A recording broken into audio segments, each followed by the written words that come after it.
सिंहमुरारिसुरार्चितलिङ्गं निर्मलभासितशोभितलिङ्गम्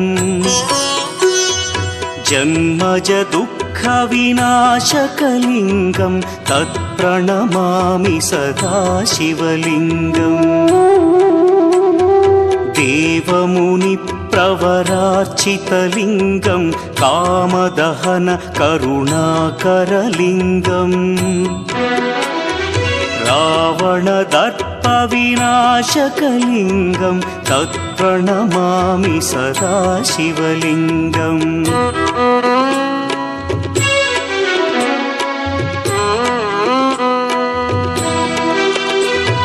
सर्वसुगन्धसुलेपितलिङ्गं बुद्धिविवर्धनकारणलिङ्गं सिद्धसुरासुरवन्द्यलिङ्गम्